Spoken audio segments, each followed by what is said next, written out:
this particular man is going to serve 12 weeks in prison for replying filthy bastards on a post. Now, I don't think you should be jailed for 12 weeks for replying that. But this is the actual story. This is from Mario Nafal. I don't know how this guy posts this much, but he's a fire hose of content.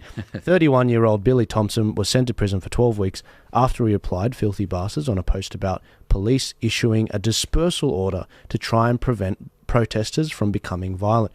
It also included emojis of an ethnic minority person and a gun. His lawyer and Billy made the comment as part of a online Facebook conversation with a family member. The idea that this carries 12 months, I don't want to live in a country where that's the case. I just don't. I mean, the idea that my phone, because we know in Australia, and here's a wake-up call for you guys, because this is the censorship Olympics between Australia and the UK.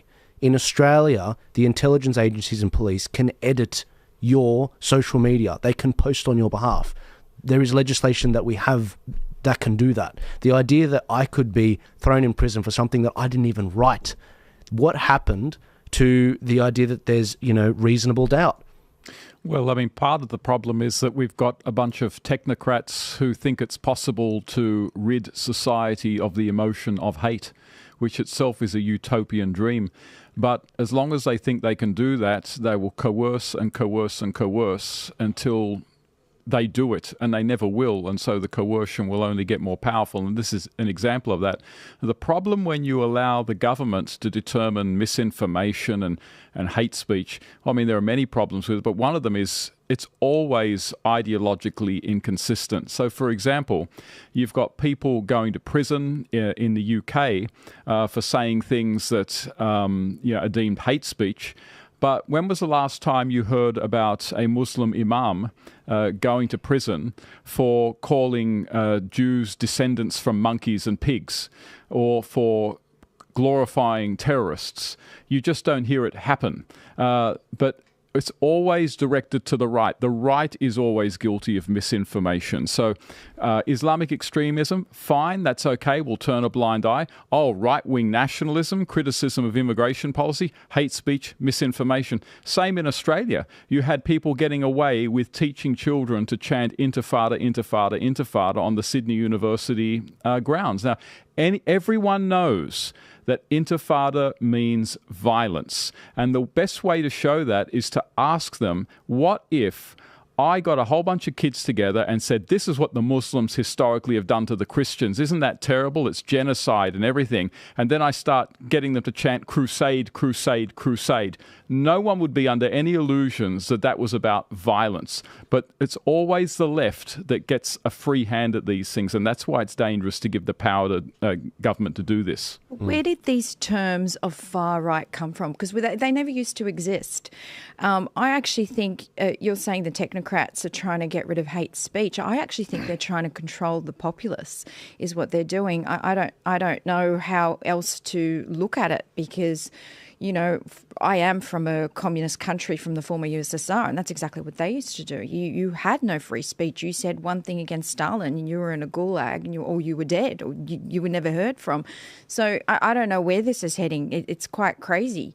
But where did this far right come from? We never had this before, other than fascism, sure, but if you have freedom of speech in your mind, all of a sudden you're a far right extremist. Well, someone from the far right, if you look at when they say far right-wing extremist, if you look at people who are right-wing, they're just a normal person from 30 years ago. Yeah, Julian's far right. Yeah. Absolutely. Julian's so far right. Don't even get me started. Julian's a family man.